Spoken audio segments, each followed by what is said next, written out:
Hola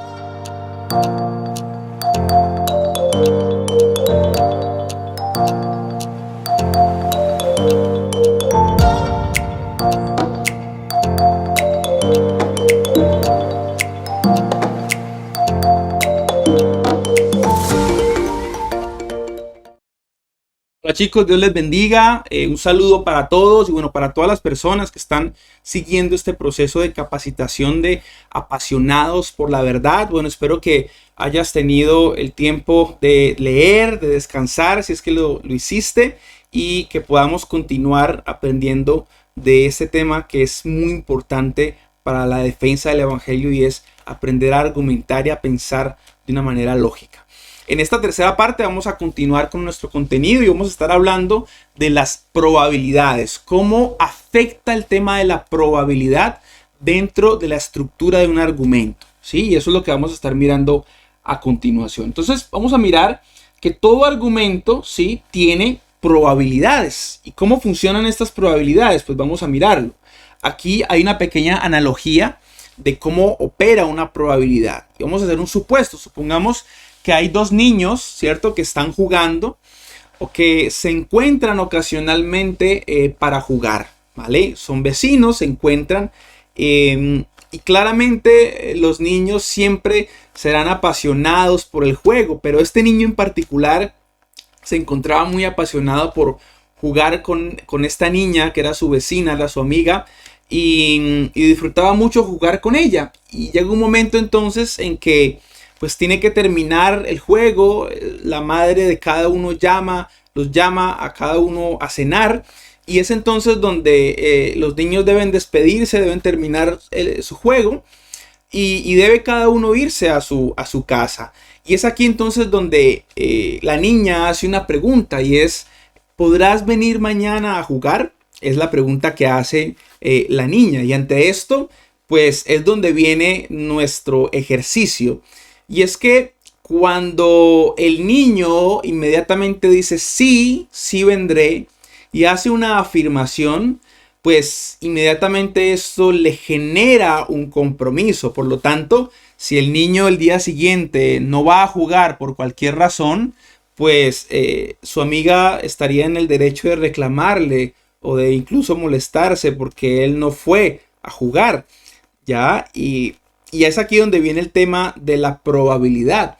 Cuando hablamos de probabilidades, pues entendemos entonces de que si el niño hubiese dicho tal vez o posiblemente o probablemente, pues estamos hablando de un ejercicio distinto, porque aquí no está haciendo un compromiso directo con su amiga, sino que le dice que existe una posibilidad.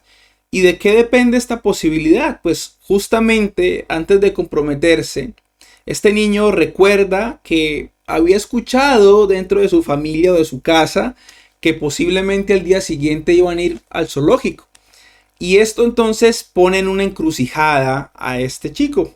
Él tiene que entonces tomar la decisión de comprometerse y tener que sufrir las consecuencias de su compromiso en el caso de que no pueda cumplirlo, o tener que usar una probabilidad. Y es aquí cuando hablamos entonces de lo que implica decir que algo es probable o que algo al menos pareciese ser posible, ¿ok? Vamos a mirar que la palabra probablemente viene a usarse como un medio para asumir una obligación. O sea, no estoy diciendo, o el niño en este caso no está diciendo que no pueda hacerlo. Él asume que puede realmente ir a jugar, pero bajo ciertos criterios, ¿ok? O bajo requisitos previamente estipulados. Y para pronunciarse acerca de las propias intenciones, pero de una manera matizada.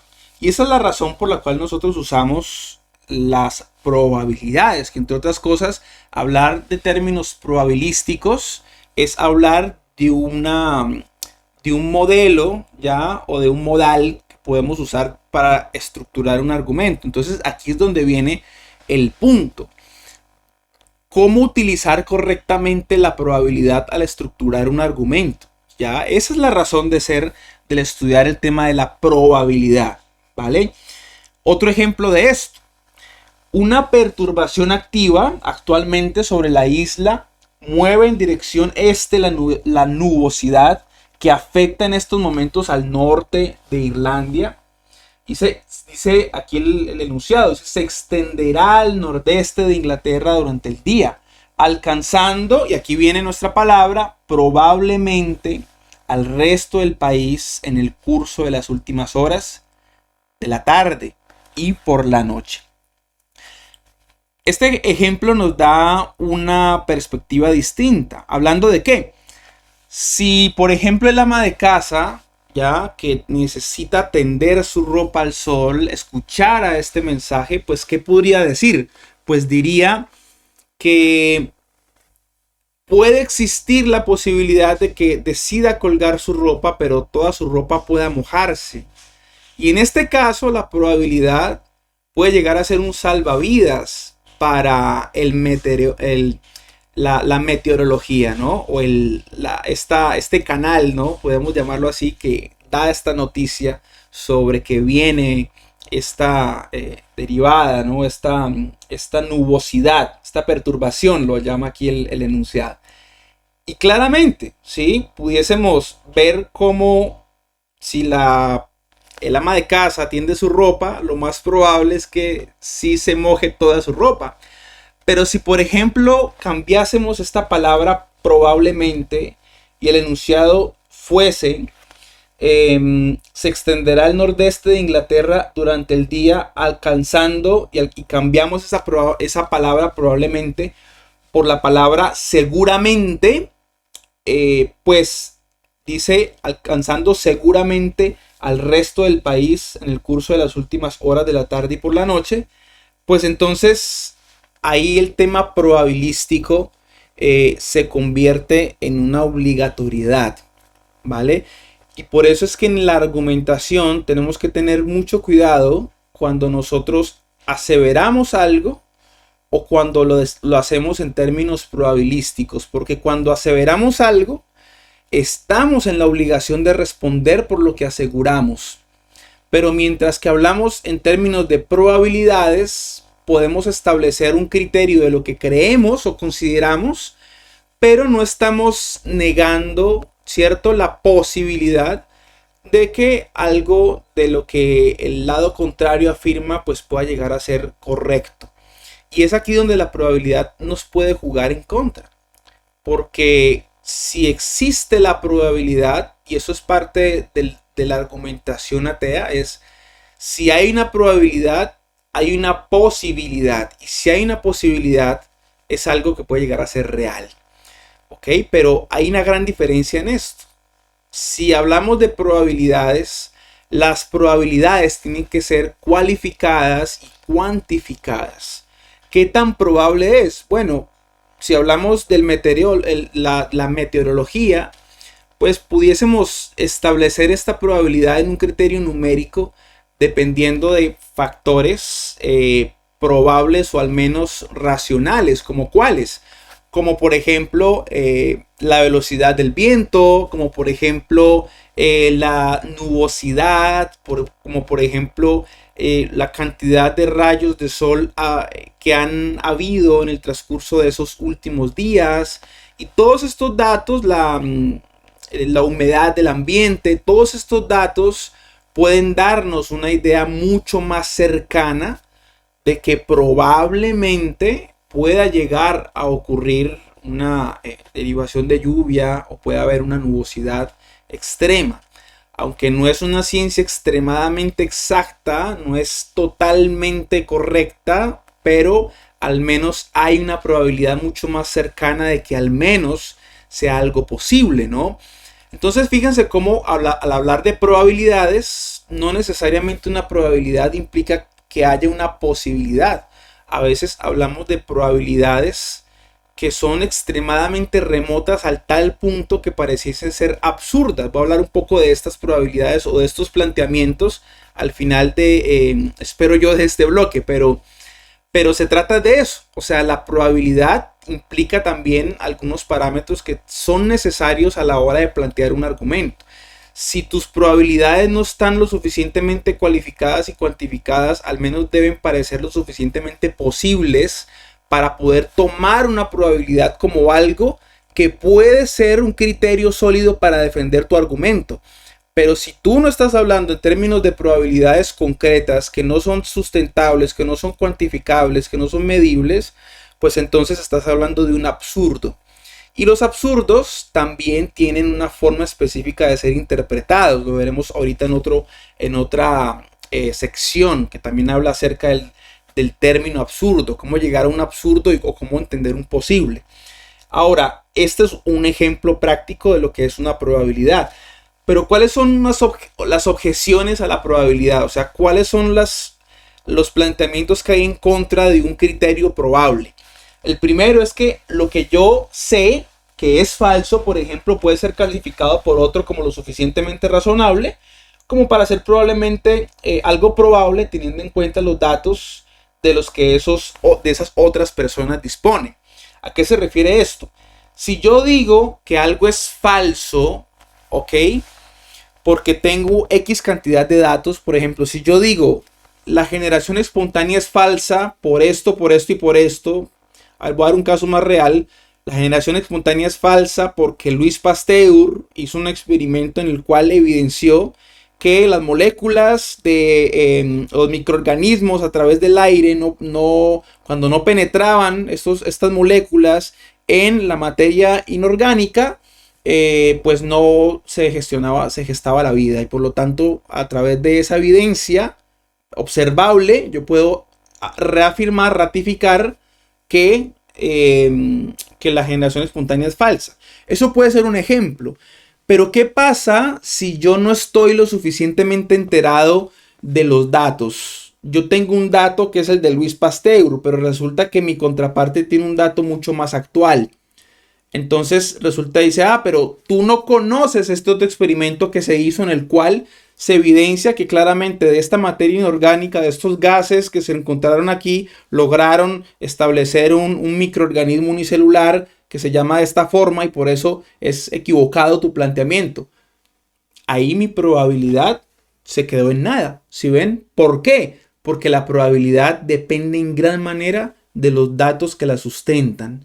Entonces, tú puedes tener un criterio probabilístico correcto, ¿vale? Pero no significa que porque creas que tu probabilidad es correcta, significa que realmente lo sea. Si tú no conoces los datos, por eso es que los argumentos tienen que estar sustentados con los datos. No puedes lanzar un argumento si no conoces los datos. Porque los datos, al menos en los argumentos que se sostienen en términos de probabilidades, son lo que realmente le da sustento a ese criterio. Un criterio probabilístico no tiene sentido si tus datos están desactualizados. O si tú estudiaste la evolución hace 10 años y te das cuenta que actualmente ya los planteamientos evolutivos son distintos. No podemos plantear un argumento, un criterio en esos términos. Y es ahí entonces donde la palabra probabilidad tiene un sentido que se califica o que puede llegar a calificarse suficientemente razonable para alguien si realmente tú no tienes datos suficientes. Y es ahí cuando miramos el segundo punto. Dice, en consecuencia, como máximo podríamos referirnos a ello como lo que parecía probable hasta que se descubrió que era falso. Entonces yo puedo hablar en términos de evolución como algo que parecía probable hasta, por decirte algo, hasta la década del 60, del 70, donde ya muchos científicos empezaron a hacer experimentos mucho más prácticos y reales que ya pusieron en tela de juicio muchas teorías. Entonces ahí yo tengo un sustento distinto para decir que algo era probable hasta que se demostró que eso que era probable con estos datos hasta esta época, hoy en día es completamente falso porque los datos actuales han evidenciado que es algo completamente imposible, que no es realmente posible. Tal vez más adelante tendríamos que demostrar otra cosa si la ciencia avanza y si demuestran que la generación espontánea es algo real. Pero hasta los datos que se tienen a la fecha es algo extremadamente improbable que pueda llegar a ocurrir vida o a salir vida de algo muerto. Sí, que es un poco la idea central de lo que la biogénesis planteó, al menos la biogénesis darwiniana. Entonces, esa es un poco la idea de las probabilidades, ¿no? Un término más práctico. ¿Qué otras cosas entendemos? Bueno, otra cosa que se dice es que lo que se sabe ahora que ha pasado puede que previamente pareciera extremadamente improbable, ¿vale? Teniendo en cuenta todo lo que se sabía entonces y puede parecérselo todavía. Con razón a alguien que sepa ahora solo lo que entonces se sabía. Entonces, alguien que, por ejemplo, ahora no tiene datos incluso más actuales o su último dato para sostener su incredulidad es un dato de 1980 que dice que Darwin era ateo, pues se sorprendería que en los últimos años de vida de Darwin, pues él acepta que él es creyente, o al menos se plantea que puede aceptar la idea de un diseñador inteligente o de un Dios, y que no se incomoda con el hecho de que le llamen teísta. Pero si el ateo no conoce esa información, va a seguir creyendo que creer en la evolución es correcto porque Darwin era ateo y por lo tanto yo puedo seguir creyendo en eso. ¿Cuál es la falencia ahí? Que esta persona incrédula no conocía los datos previamente, no conocía la información y su probabilidad de que no existía un Dios estaba fundamentado ¿en qué? En los descubrimientos hasta esa época, hasta ese momento. Ahí es donde entonces uno empieza a darse cuenta de las objeciones posibles que puede haber, ¿no? Otro punto es que a nadie se le permite en un único y mismo momento calificar lo mismo de improbable y verdadero, por razones que ya las hemos visto anteriormente. Tiene que haber una lógica formal en la forma en la que se plantea un criterio. Obrar de esta manera es quitar con una mano lo que se ha hecho con otra. Por consiguiente, la fórmula improbable pero cierto queda descartada, excepto que se quiera llamar excepto que se quiera llamar de modo deliberado la atención con ella. Antes había un programa muy famoso que decía, aunque no lo crea, de Ripley, ¿no? Y ese era como el título grande que mostraban para evidenciar o sacar en televisión a cosas que parecían muy sobrenaturales, ¿no? Muy excéntricas. Pero es justamente esta misma idea, o sea, a veces creemos que podemos afirmar que algo es improbable y es cierto al mismo tiempo, ¿sí? Y esa es una de las falencias de la probabilidad o a las objeciones que hay frente a la probabilidad. El doctor Tolmin habla de esto en su material. Él dice que a pesar de la opción increíble pero cierto, pudiese ser improbable, hay algunos casos donde se pudiese usar esta objeción. Hay cosas que pueden llegar a ser improbables, pero que al existir una probabilidad cualificativa alta, pues entonces se convierte ya no en un escenario absurdo, sino en algo posible, ¿ya? La probabilidad cuando es alta, pues entonces ya estamos hablando de que pareciese ser una idea mucho más lógica, más razonable. Muchos de los argumentos que estamos planteando a favor de la existencia de Dios tienen esta estructura.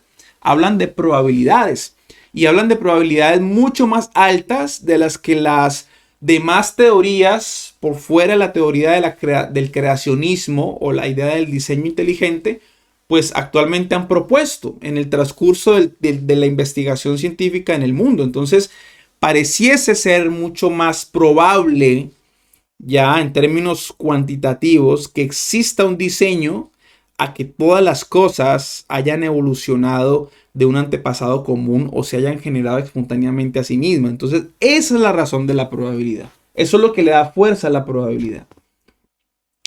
En efecto, podemos concluir que se puede decir de un relato que suena improbable pero verdadero, y en el curso de una conversación alguien puede referirse a algo como improbable hasta que el otro interlocutor le asegure que es verdad. A partir de este momento, la persona escéptica no podrá decir otra cosa, sino, aún así, me parece muy improbable, o de manera más descarada puede decir, no creo, puesto que entonces ya no hay lugar para la palabra es improbable. Una improbabilidad, cuando es demostrada, solamente queda caer en el absurdo. Y a veces cuando uno está llevando un argumento sólido, consistente, con argumentación correcta ante una persona escéptica, la ceguera de estas personas, yo pienso que al final un incrédulo a veces tiene incluso hasta más fe que un cristiano, porque aún viendo las evidencias, el peso del Dios en el que creemos, de la realidad del diseño inteligente, aún así están dispuestos a negarlo y a decir, a pesar de que me estás probando que es improbable el tema de la evolución, aún así no creo.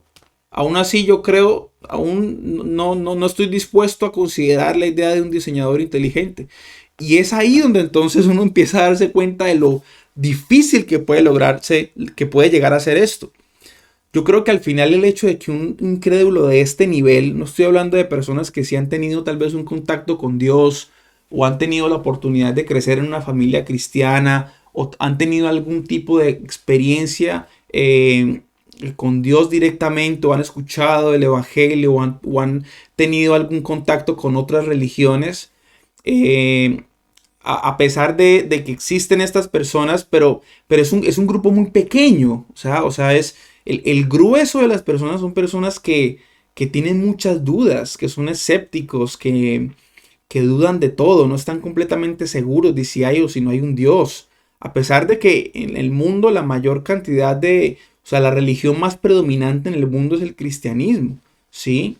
Seguido, parece que es del Islam, pero ahí uno se da cuenta, la relación dentro de todas las religiones respecto de las demás, en el cristianismo es del 32% de todos los creyentes en otro tipo de deidades, pero es un número realmente considerable y a veces el evangelismo que nosotros hacemos está dentro de ese 32%, no está fuera del espectro mundial ya de personas, dentro de todo el resto de los creyentes. O sea, estamos solamente trabajando dentro del 32% de esta población, pero no estamos mirando todas las demás personas. Y ahí es donde viene este punto, ¿sí?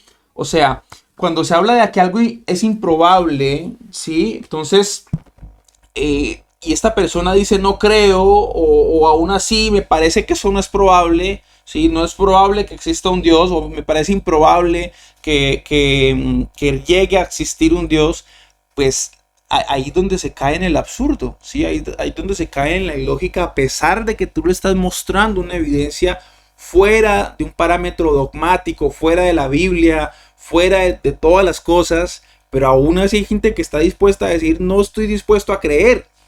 Y ahí es donde te das cuenta de que el tema de la incredulidad es algo que está muy arraigado a las personas. Es incluso un conflicto tan profundo que necesita ser confrontado a este nivel. Si no estamos dispuestos a confrontar la incredulidad con cosas, con argumentos sólidos y fehacientes, pues va a ser muy poco probable que podamos llegar a ganar a una persona incrédula para el Señor. A los que ganamos, ¿a quiénes son? A los que están en este 32% del cristiano o de los creyentes, ¿no?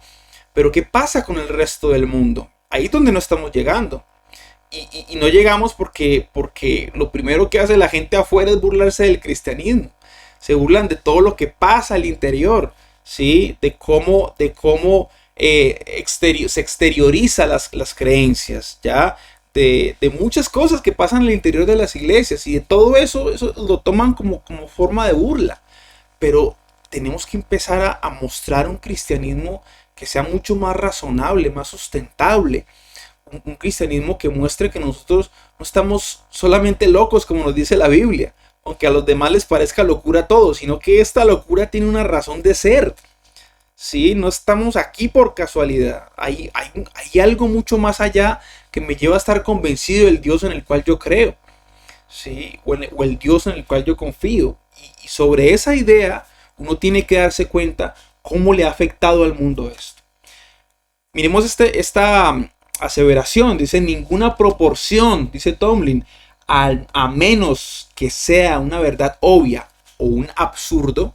Sí, a menos que sea una verdad clara, evidente, por ejemplo, como la gravedad o la velocidad constante de la luz, son cosas evidentes, o sea algo extremadamente absurdo, como decir que los animales vuelan, ¿vale? A no ser de estas dos opciones, a menos que es una verdad obvia, un absurdo, contiene en sí misma, fíjese bien, nada que indique que debamos depositar un cierto grado de confianza en ella. Ninguna afirmación, a no ser que sea algo obvio, que podamos confiar, o algo absurdo en lo cual no tengamos que creer, nos da ninguna evidencia de que debamos confiar en esa afirmación o en ese argumento. Nuevamente es el tema de la fuerza y los criterios. La fuerza no es lo que determina la veracidad del argumento. El argumento es sólido porque hay un criterio que lo sustenta. Y aquí es donde no nos podemos dejar meter miedo. El cristiano es muy miedoso. Le tenemos miedo a la autoridad. Creemos que porque alguien es una autoridad, entonces puede venir a pisotearte, a gritarte, a tratarte como quiere. ¿Sí? Y no se trata de esto. Si bien las autoridades están puestas por Dios y tienen un objetivo, la autoridad también se puede equivocar. Y lo hemos visto muchas veces. Entonces, no porque la autoridad diga algo significa que su argumento sea correcto. La obediencia bíblica también depende de un parámetro bíblico. Y es el parámetro bíblico el que nos indica cuándo debemos obedecer a nuestras autoridades y cuándo no. Y lo mismo aplica cuando alguien que hace una afirmación y que puede tener todos los estudios del mundo, pero ¿cuáles son los criterios que están evidenciando o están sosteniendo esa afirmación que este científico, filósofo o escéptico, o panteísta o agnóstico está haciendo? Entonces ahí es donde viene el tema de la importancia de argumentar correctamente. Ahora, estos argumentos tienen una forma, ¿vale? ¿Cómo es el modelo de Tomlin? Vamos a mirar ahora el modelo de Tomlin. El modelo de Tomlin tiene esta estructura. Primero, hay una evidencia, una aserción. Segundo, hay unos datos que sostienen esto. Es justamente lo que les hablaba cuando hablamos de probabilidad. Hay unos datos que sostienen las probabilidades. Hay una garantía de que esto es así. Hay un respaldo. Hay algo que se llama la reserva o condiciones de refutación. O sea, tú solamente pudieses refutar si desmientes este postulado, ¿ok? Eso pudiese ser una razón de refutación. Y al final hay un cualificador modal o un parámetro que es el que define el modo en el cual tiene que expresarse el argumento. Entonces fíjense cómo el modelo de Tomlin tiene muchas más ventajas que el modelo aristotélico. El modelo aristotélico fue el primero que les mostré. Es un modelo de 3 fases, ¿sí? Una premisa mayor, una premisa menor y una conclusión. El modelo de Tomlin tiene 6 aspectos en los cuales uno puede desarrollar su argumento y hacer un argumento que realmente sea utilizable en la práctica, ¿no? Que sea realmente más útil a la hora de establecer un debate o establecer un criterio, como en este caso, por ejemplo, la existencia de Dios. ¿Qué son estos puntos? Pues, por ejemplo, cuando hablamos de evidencia o aserción, es lo mismo. Hay 3 tipos básicos de evidencias. La primera son aserciones o evidencias que infieren sobre las condiciones, hechos o relaciones pasadas, presentes y futuras. Generalmente, estas responden a preguntas como ¿existe o sucedió? Cuando hablamos de existencia, justamente esta es la que más vamos a usar, pero cuando se habla de existencia o si algo sucedió o no sucedió, si por ejemplo ahora habláramos de la probabilidad de que Cristo haya resucitado, ¿sucedió o no sucedió? Pues bueno, ahí tenemos que establecer una evidencia. ¿Cuál es la evidencia de la resurrección de Cristo? Bueno, si nos vamos a la historia, nos damos cuenta que en la historicidad de Jesús hay personajes extrabíblicos, sobre todo historiadores del primer siglo, que dan evidencia de ese hecho, que Jesucristo fue un personaje que existió. Pero además de eso, la resurrección se establece en el hecho de que más de 500 testigos oculares le vieron, ¿sí? Después de haberlo visto muerto y después haberlo visto vivo. Entonces, ahí ya estamos hablando de una evidencia de tipo factual, ¿ok? ¿Cuándo una evidencia es factual? Cuando se establece a través de hechos o condiciones pasadas, presentes y futuras, ¿ok? Puede que haya sido una condición pasada, pero ¿cuál es el testigo ocular? Pues nuestra evidencia de esa resurrección es lo que la palabra de Dios dice. ¿Cómo sé que la palabra de Dios está correcta? Pues bueno, ahí pudiésemos entrar en un debate mucho más profundo que lo vamos a ver posteriormente, pero la esencia de esto es que la Biblia es un documento histórico y muchos historiadores del siglo XX o del siglo XXI dudarían en desmentir la veracidad de estos escritos. ¿Sí? Entonces esa es una de las evidencias más fuertes a favor de, por ejemplo, del tema de la historicidad de Jesús o de la resurrección. Pero asimismo, como este ejemplo que les acabo de dar, hay muchas otras evidencias factuales que pudiesen ayudarnos a argumentar a favor de muchas cosas. Por ejemplo, la evidencia del ajuste fin universal es una evidencia fuertísima a favor de la existencia de Dios. Es algo que es observable, es medible y por lo tanto es sostenible para poder dar un criterio fuerte a favor de un argumento, a favor de un argumento que aprueba la existencia de un Dios. Pero eso es un tipo de evidencia. También hay evidencias valorativas, que son aquellas que establecen el valor de un objeto o idea prácticamente teniendo en cuenta los criterios suministrados de quien argumenta. Donde esta perspectiva, los valores son actitudes negativas o positivas hacia los hechos y se basan en indicaciones como moral y moral, bueno o malo, positivo o negativo. Aquí obviamente hay un punto a favor y uno en contra, ¿vale? En este tipo de evidencias, porque cuando hacemos evidencias de valor, que también se conocen como juicios de valor, estamos estableciendo un valor desde una perspectiva personal de algo. Entonces, por ejemplo, yo puedo decir, tu actitud es buena o tu actitud es mala, pero al final, ¿cuál es el estándar de que algo sea bueno o sea malo? Es un poco también la idea de lo que el argumento moral nos enseña. Pero si lo hablamos en términos de objetividad y subjetividad, cuando hablo de objetividad me refiero a que algo no depende de nuestras emociones. Cuando hablo de objetivo es porque de forma general todos estarían de acuerdo con ello. Por ejemplo, todos estaríamos de acuerdo con que matar es malo. Eso es algo objetivo. Si decimos que matar es bueno, entonces ya estamos hablando de que matar o no matar es una idea subjetiva. Por lo tanto, si es subjetivo, depende de lo que tú sientas o pienses o opines. Entonces tú hoy amaneces con ganas de matar, mañana amaneces con ganas de dejar vivir a las personas. Entonces, si eso es así, no habría cómo condenar a un asesino, por ejemplo, dado que la muerte o la vida es algo subjetivo. Es un ejemplo práctico para que entiendan un poco este punto, ¿no? De lo que es una evidencia o aserción valorativa. Entonces, aquí hay algo que puede jugar a favor o puede jugar en contra. Normalmente todos los seres humanos hacemos juicios de valor desde nuestras percepciones de lo que es bueno o lo que es malo, o desde nuestra capacidad de comprender lo que es positivo o lo que es negativo. Entonces aquí sí hay un punto que se puede discutir mucho, porque lo que pareciese ser bueno para mí puede que no parezca bueno para ti. Y un ejemplo de eso son todas las discusiones que hay actualmente sobre asuntos como, por ejemplo, el tema del aborto, el tema de las causales, si es por violación es correcto, si no es incorrecto, o si la mujer está en riesgo o no lo está, que son cuestiones morales que pareciesen ser subjetivas para algunas personas, pero pareciesen ser muy objetivas para otras. Entonces eso va a generar una diferencia, aunque nosotros entendemos que hay cosas que realmente son objetivas, pues en términos generales, en el caso práctico, la muerte y la vida siempre serán circunstancias o situaciones objetivas. Todo el mundo estaría de acuerdo en que matar es algo malo, que robar es malo, que hacerle daño a las personas es algo malo.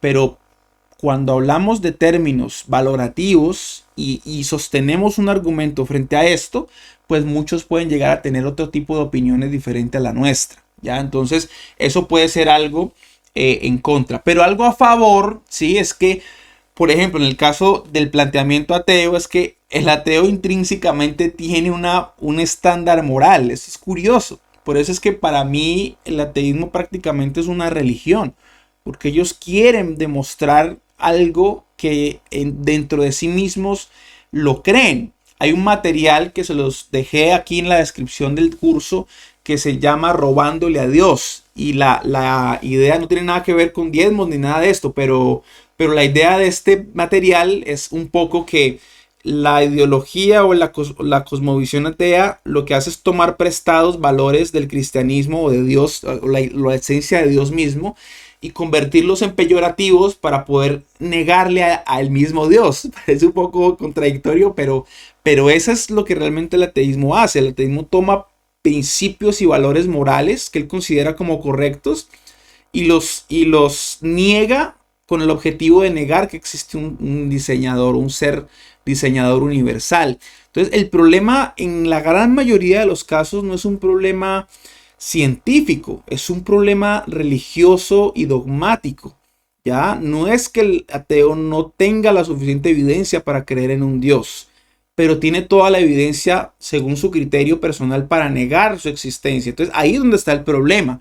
Y ahí es donde entonces tú te puedes dar cuenta, por ejemplo, que el ateo tiene un estándar moral. Yo les mostraba un video de un foro, bueno, una página de un chico que es ateo, que él dice que si tú estás dispuesto a aceptar que matar es malo, violar niños es malo, pues entonces tú no necesitas un Dios, lo que necesitas es una iglesia, porque lo que te falta es empatía. Pero curiosamente, fíjense que él tiene un estándar moral, él considera que matar es malo. Entonces fíjense cómo el comprender esta idea de lo que es una aserción valorativa nos da un marco teórico mucho más sólido para descubrir falacias en la argumentación. Entonces, si uno no puede sustentar sus argumentos frente a la diferenciación de algo que es subjetivo y algo que es objetivo, pues siempre querrán meternos gato por liebre, como uno de los planteamientos ateos que es que la empatía es lo que genera el bien y el mal. O sea, la sociedad entiende que las cosas son buenas o son malas porque yo soy empático. Pero cuando uno ve en la práctica la empatía, Hitler era empático. ¿Sí? Hitler era empático con los animales, por ejemplo. Era animalista. ¿Qué dirías de una persona que es animalista? ¿Creerías que alguien animalista es capaz de matar a tantas personas? Eso es una evidencia sencilla de que la empatía es algo subjetivo. Tú puedes tener empatía con los animales, pero ser perfectamente un asesino. De hecho, los asesinos en serie tienen justamente este tipo de comportamientos. Tienen características de filantropía muy profundas que pareciesen hacerles pasar como personas extremadamente normales, pero tienen unos comportamientos que evidencian completamente lo contrario y que seguramente muchos estaríamos dispuestos a condenarlos. Ya la forma en la que matan, asesinan, hacen cosas de lesa humanidad. Eso es una evidencia de que la empatía no es un parámetro correcto para decir si algo es bueno o es malo. La empatía es algo subjetivo, es algo que no depende de un estándar o de un legislador o alguien o una autoridad. Es algo que como puedes tenerlo, como no puedes tenerlo.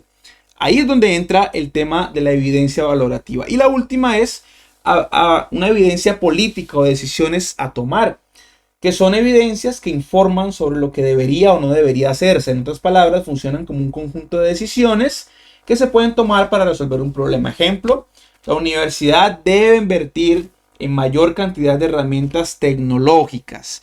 A veces uno puede establecer un criterio diciendo o dando una evidencia de que algo es necesario o es un deber o es bueno o es malo que se haga. Pero no necesariamente eso implica que sea algo necesario o que ese predicado sea algo correcto. Aquí es donde viene este punto. Dice, la universidad debe invertir mayor cantidad de herramientas.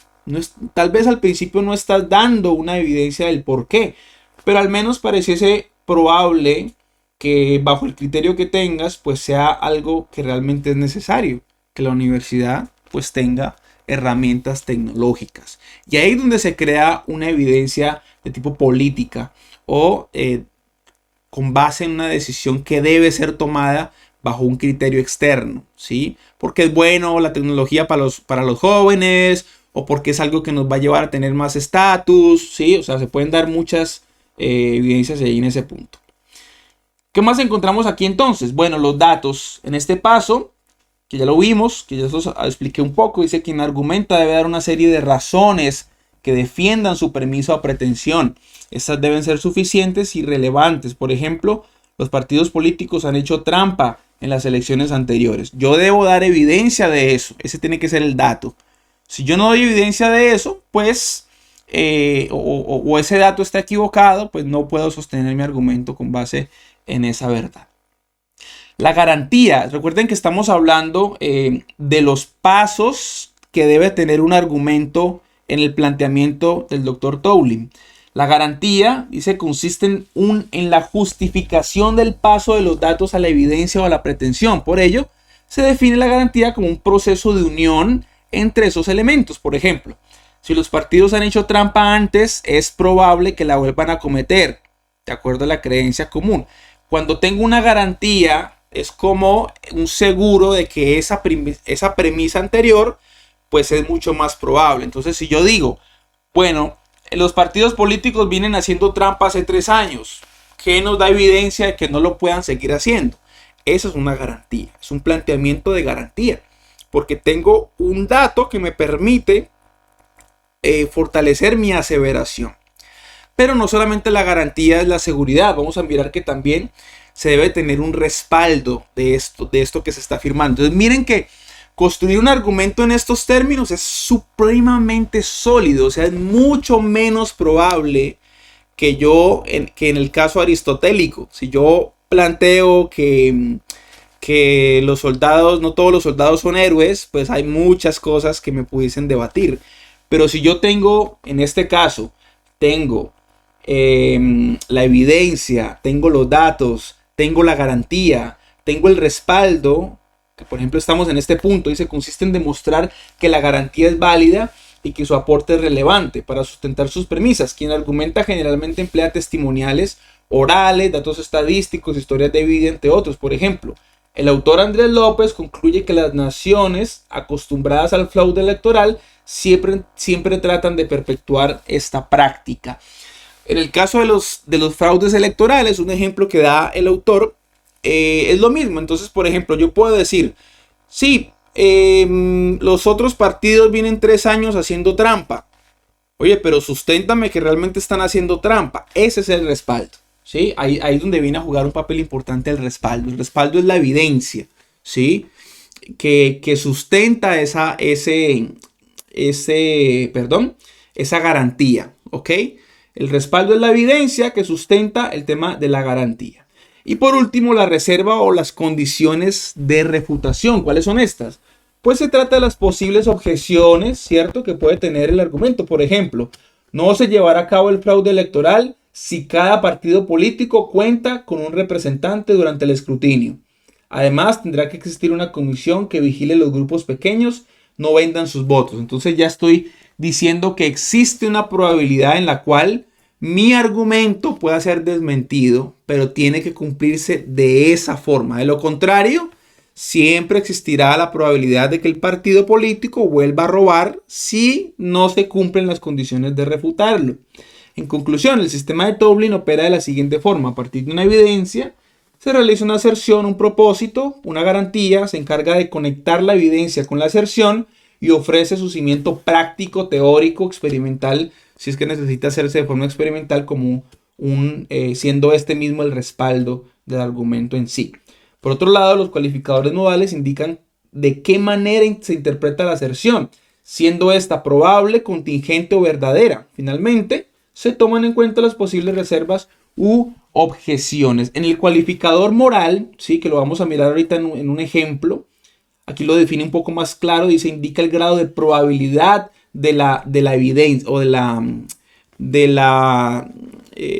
aserción. Cuando hablamos de aserción, déjenme un momento, me devuelvo aquí rápidamente.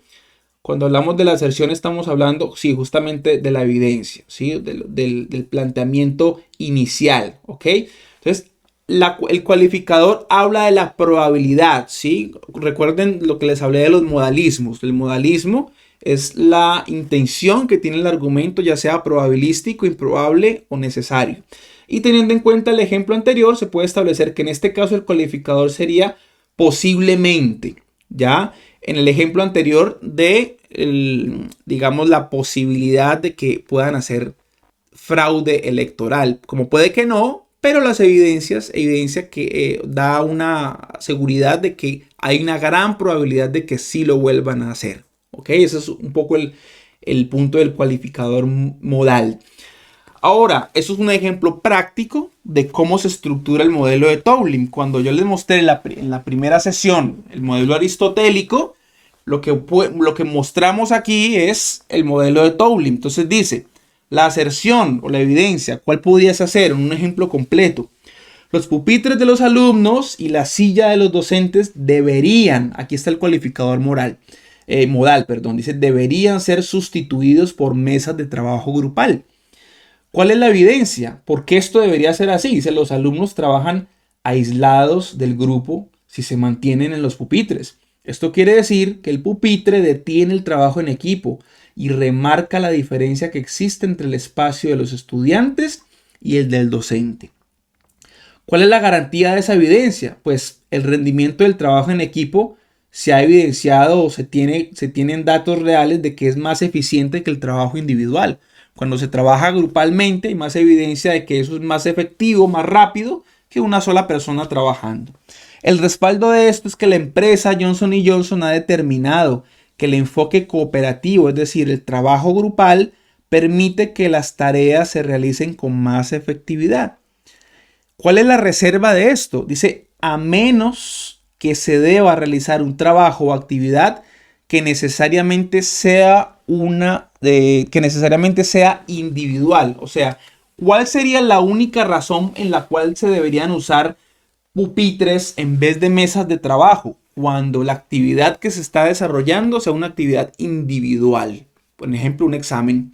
Pero en los demás casos, todo el argumento a lo que apunta es a que de manera práctica en los institutos educativos, en los colegios, en las universidades, no deberían haber pupitres, deberían haber mesas de trabajo para poder realizar las tareas y el estudio de forma colaborativa. Y cuando miramos este argumento, vemos que es bastante sólido. Hay muchas instituciones educativas que han cambiado los pupitres, los han cambiado por mesas de trabajo, porque el trabajo colaborativo da es una manera de aprendizaje mucho más eficiente. Entonces, esa es la forma en la que Toulmin construye un argumento.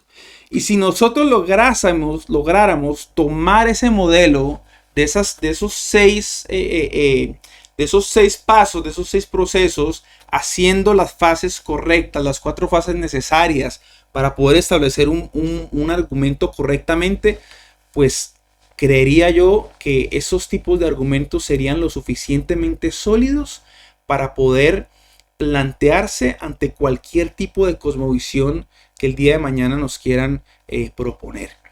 Ese es el planteamiento de este tema argumentativo. Ahora, los planteamientos del curso, los 6 argumentos, tienen en algunos casos esta misma estructura. Ustedes los van a poder ver en los videos y pueden comparar los argumentos que se plantean en los videos con este tipo de argumentación, ¿ya?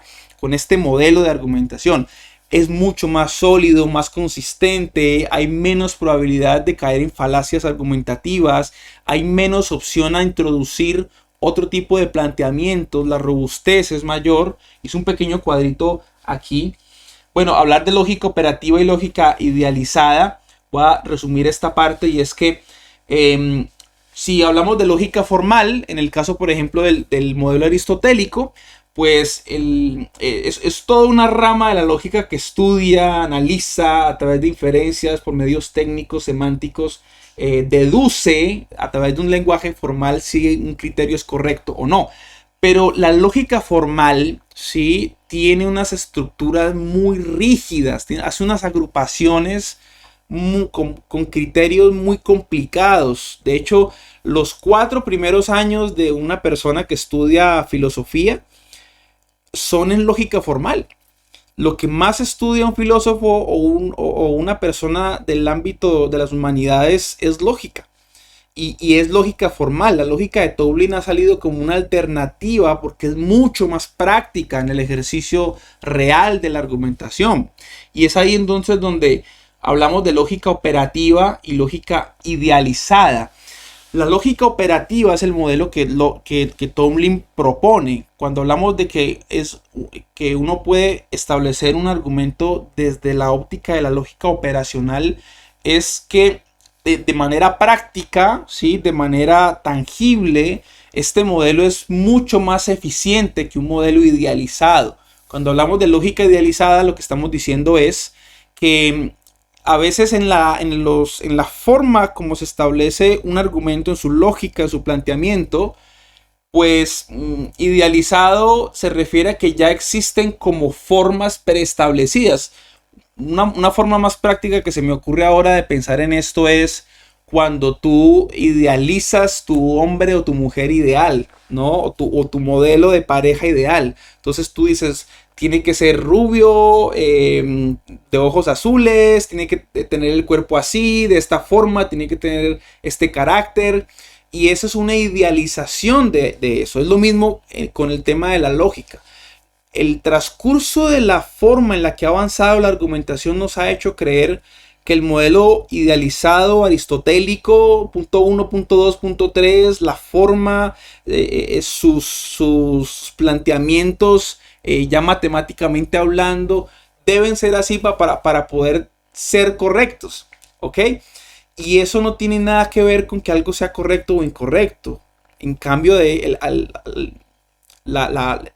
punto diferente aquí es que la lógica operativa nos permite ser más prácticos en el ejercicio de la argumentación, y por eso es que en la usabilidad la lógica formal conforma un temario básico que cursan todas aquellas personas que entran dentro de la parte filosófica.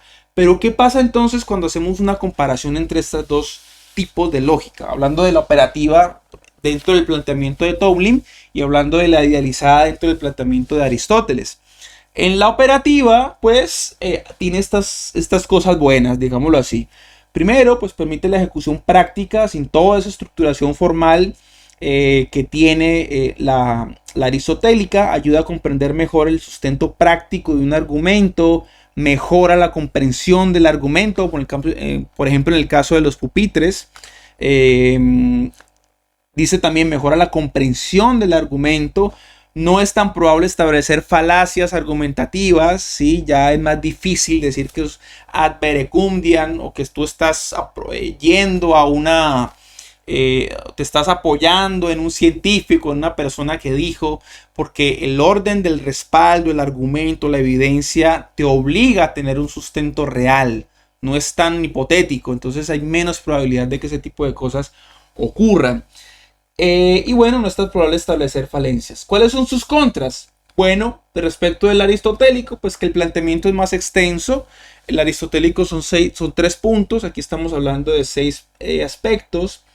Requiere un sustento de mayor envergadura. Hay que investigar más, hay que profundizar más.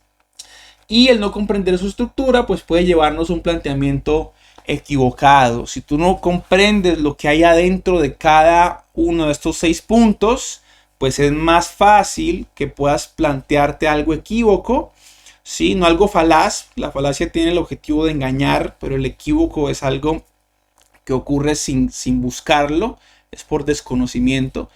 Y este modelo pues tiende un poco a hacer o a generar una equivocación si tú no lo entiendes muy bien.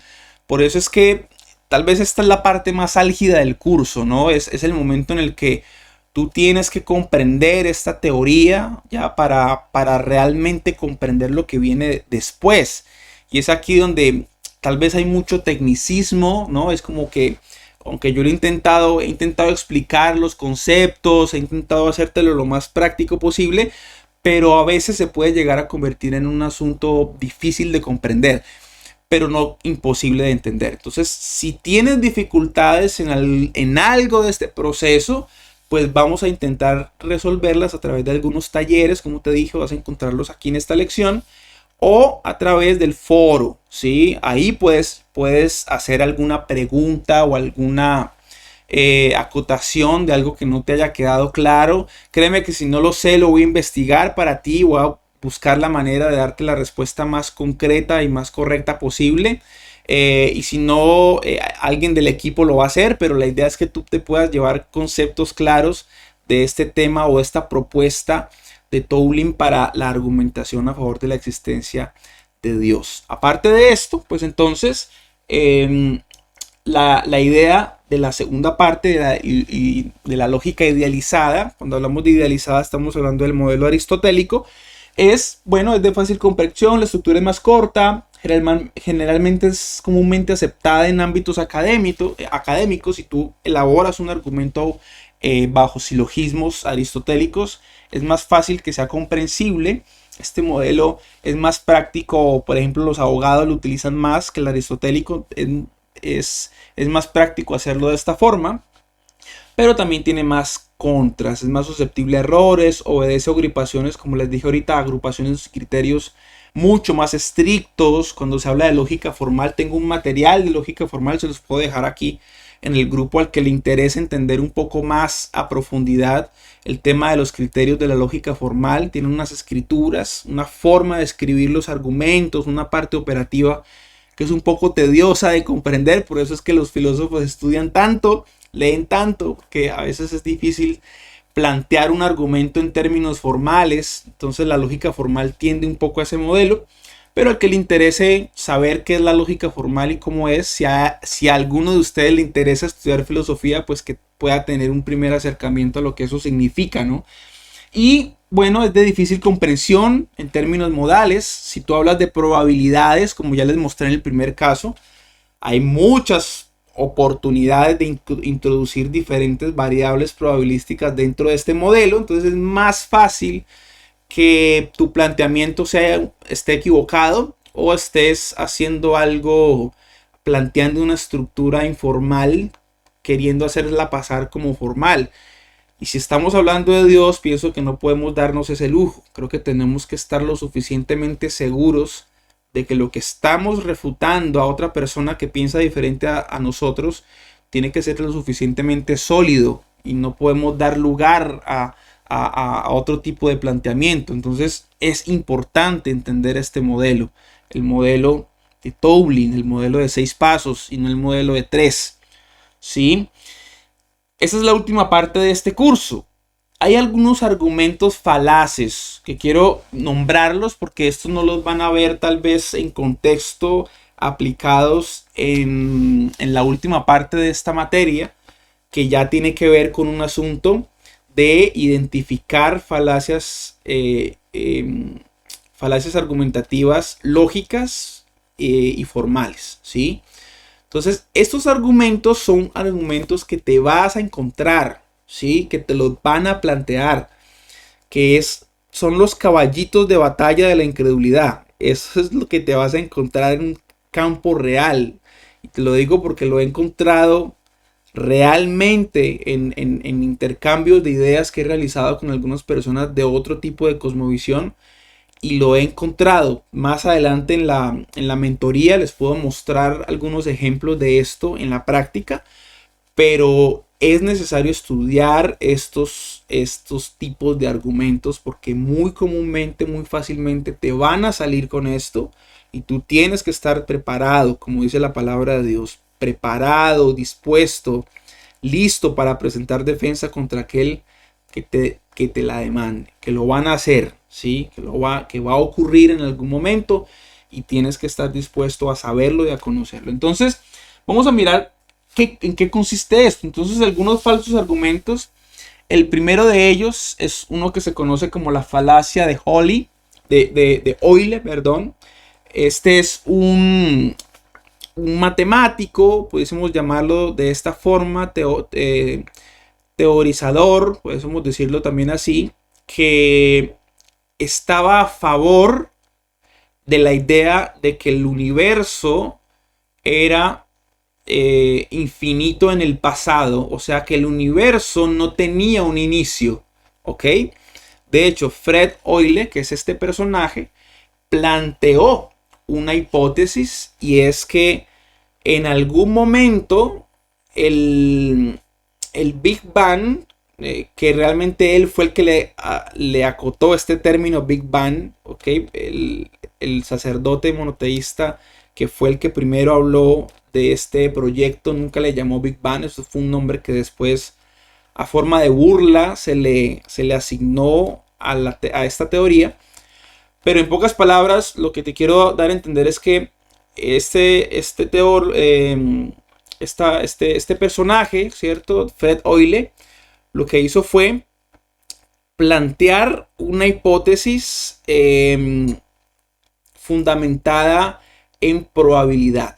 ¿Ok? Entonces lo que Fred Hoyle o la falacia de Hoyle dice, lo que dice es que dado que las fases, cuando hablo de fases me refiero a procesos, para que un ojo, por ejemplo, tenga toda la capacidad que tiene, si tú estudias el ojo humano ya o algún sistema del ser humano, son sistemas extremadamente complejos. O sea, la probabilidad de que un ojo haya sido diseñado o haya sido formado a través de evolución es extremadamente improbable. O sea, y él hace ahí un cálculo de 10 sobre la número larguísimo de las posibles, los posibles casos, podemos decirlo así, en los cuales, o la cantidad de repeticiones que tendrían que hacerse en las cuales ese acontecimiento en el cual, por ejemplo, un ojo humano pueda ser formado a través de evolución es probable. Pero ¿qué es lo que dice? O la falacia de Hoyle, ¿en qué consiste? De que yo puedo afirmar que esa probabilidad, al ser tan minúscula, pues convierte el hecho de que el ojo humano pueda llegar a ser improbable. Pero los ateos o en el momento en el que utilizan este argumento es para refutarnos a nosotros la idea de que pues sencillamente existe una probabilidad, ¿no? Existe una posibilidad. Es una posibilidad ínfima, pero el hecho de que exista esa posibilidad pues hace el escenario posible. Y empiezan a citar otro tipo de leyes, como por ejemplo la siguiente, que es la ley de Borel o la ley de los grandes números. ¿Qué dice esta ley? Es una ley estadística que lo que nos indica es que a mayor repetición de un ensayo, a mayor cantidad de veces en los que se repite un ensayo, pues mayor probabilidad hay de que el resultado sea el probable o el ínfimamente probable. Entonces, de ahí viene otro planteamiento que es el que te vas a encontrar seguramente en muchos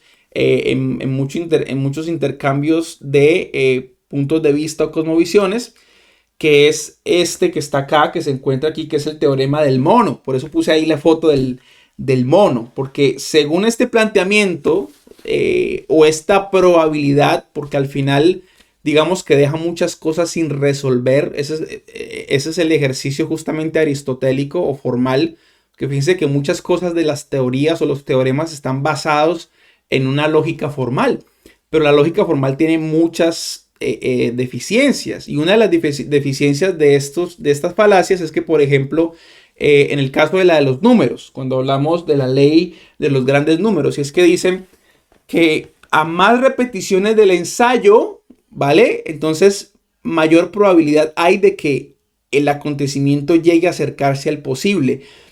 Pero esto tiene cierta aplicabilidad.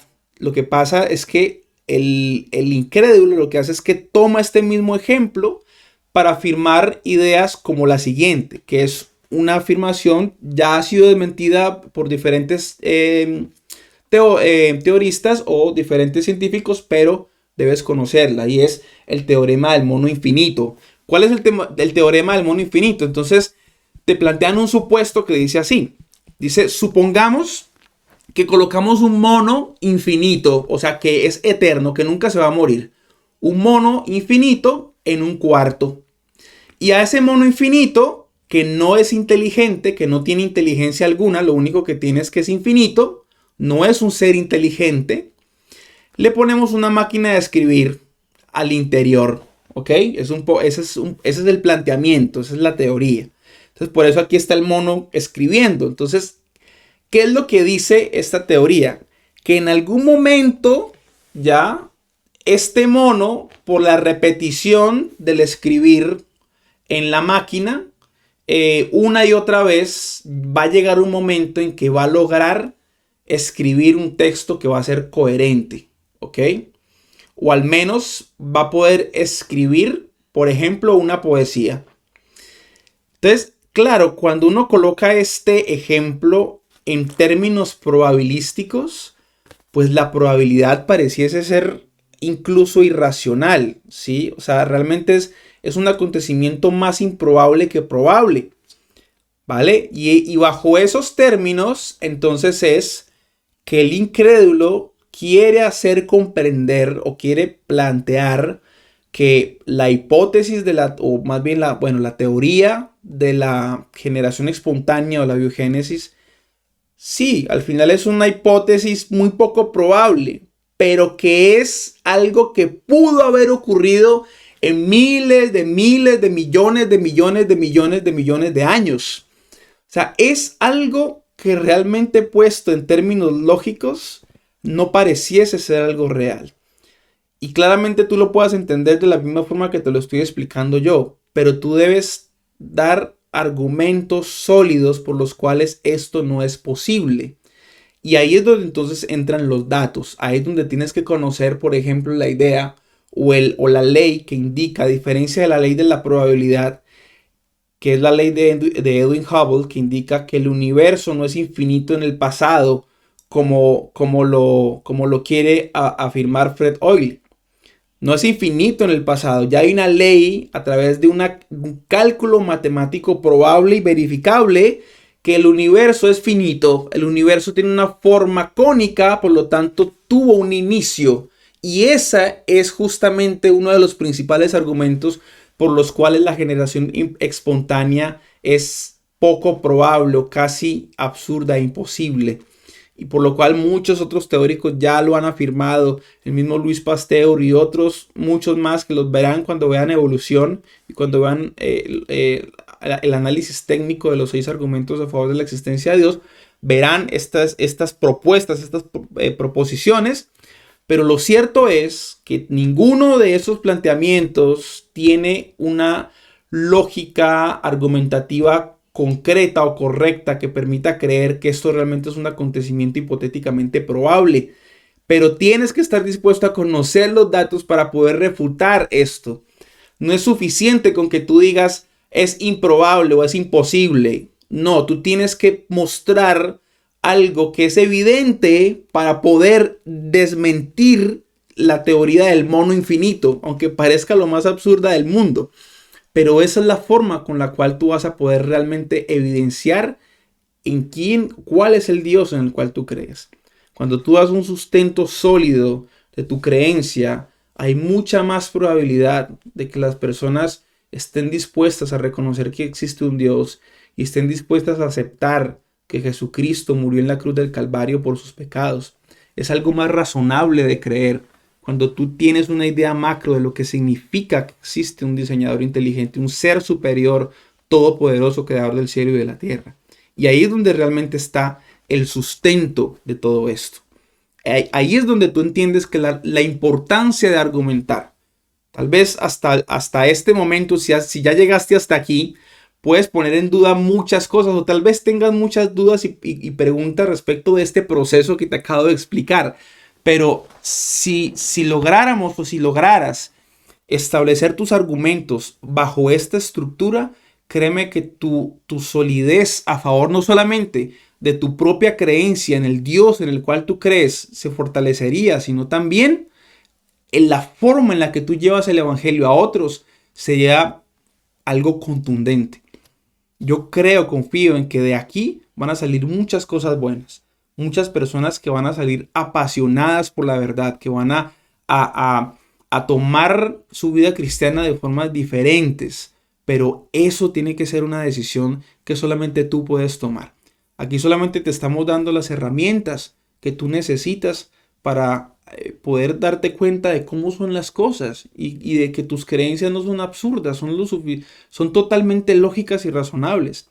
Pero tienes que entender por qué lo son. Y tienes que estar dispuesto a vivir un proceso de argumentar correctamente a favor del Dios en el cual tú crees y de nuestro Señor y nuestro Salvador Jesucristo. Así que bueno, hasta aquí está este contenido. Ya voy a estar fortaleciendo esta parte, vamos a estar fortaleciendo, queremos hacerla en 2 bloques, pero bueno, quise ya terminar esta parte aquí. Falta justamente el tema de falacias argumentativas que Son casos muy puntuales, vamos a intentar hacerlo también lo más práctico, lo más dinámico posible, pero este, digamos, es el marco general de lo que es la argumentación y la lógica. Espero que haya sido de gran bendición para tu vida. Me disculpo si tal vez me enredé a veces un poco en los conceptos o en las ideas. Intenté expresártelo lo más práctico posible. A veces el material de Toblim, como te digo, es un poco denso, pero te invito a que profundices en ese material, que sé que te va a dar muchos más recursos, además de este video, este contenido que hicimos con mucho amor entre todos los pastores para ustedes, pero les va a dar una base mucho más sólida al comprender realmente cómo funciona este argumento, a diferencia del comúnmente aceptado, que es el modelo aristotélico. Familia, les mando un fuerte abrazo. Sigan adelante en este proceso de capacitación, que va a ser algo que les va a servir durante el resto de sus vidas, y va a ser algo del cual vamos a sacar cosas muy buenas y muy positivas de aquí en adelante. Un fuerte abrazo, familia, y que Dios les bendiga. Chao.